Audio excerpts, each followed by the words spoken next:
You know, it's funny. Sometimes the biggest lessons, the really profound ones, they don't come from these huge, complicated textbooks or long lectures. They come from simple stories, the kind that get passed down because they hold a really timeless truth. Today, we're going to dive into one of those stories. So, can a story about a simple teacup actually change your mind? I mean, it sounds a little out there, right? But just stick with me here, because this isn't really about tea. It's about how we learn, how we grow, and maybe even how we see the entire world. Okay, let's get into it. All right, so before we jump into the main story, we've got to set the stage a little bit. We need to understand where this idea comes from. We're stepping into the world of Zen wisdom. And the simplicity is absolutely key here.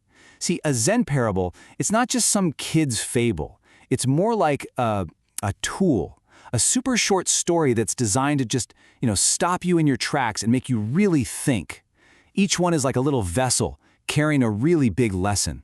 And that brings us right to the heart of it all, the famous parable of the empty cup. So let's paint the picture. Okay, so imagine this guy, a super respected professor. I mean, this is a man whose whole world is built on facts, on logic, on debating ideas. He's read all the books, he's studied all the philosophies, and now he's come to this Zen master to get, the final piece of the puzzle. He wants to understand Zen. So the master, being super gracious, invites him in for tea. But as they're getting settled, the professor, well, he just can't help himself. He just starts talking, and talking, and talking. He's explaining all the theories he already gets about Zen, showing off everything he knows.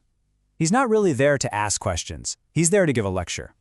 And the master, he's just listening, quietly. He picks up the teapot and starts to pour into the professor's cup. The professor is still going on, barely even noticing. But the master, he just keeps his focus right on that cup, pouring this steady, silent stream of tea. And then it happens. That's the moment everything shifts.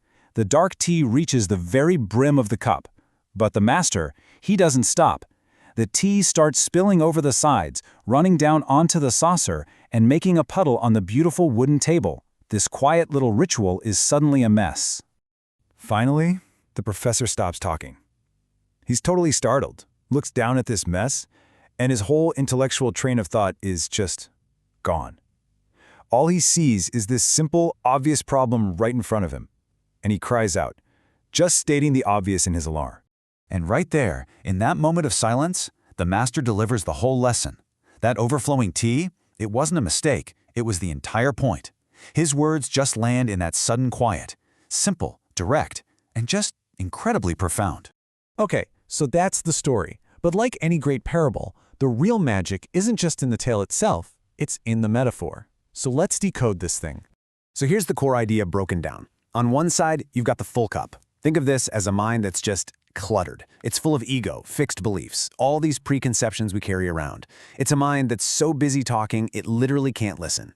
But then you have the empty cup, and that symbolizes something totally different. It's about openness, curiosity, humility. It's about being ready to actually learn something new. It's that beginner's mindset, no matter how much of an expert you think you are. So here's the absolute key takeaway. The story isn't saying don't learn things or that knowledge is bad. Not at all. It's saying that being attached to what you think you already know, that's the real barrier. It's the attachment that stops us from learning anything new. You've got to make space if you want to receive something. Okay, so this is a really old story, right? But the wisdom in it, man, it's maybe more relevant today than it has ever been. So let's bring this home. Let's talk about our own lives and how this applies right now. I mean, think about it. What fills our cups every single day? That burning need to always be right in an argument? Yeah, that fills the cup. Or how about when we assume we already know the answer before someone's even finished talking? We can try emptying that cup by just asking, hey, can you tell me more about that? Our past experiences can fill the cup too, telling us how things are gonna be. We can empty that by asking, what if this time is different?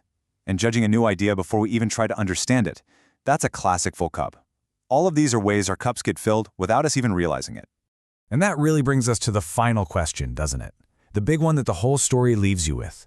If you actually decided to empty your cup, even just a little, what new perspective, what new skill, what new relationship might you finally have room for?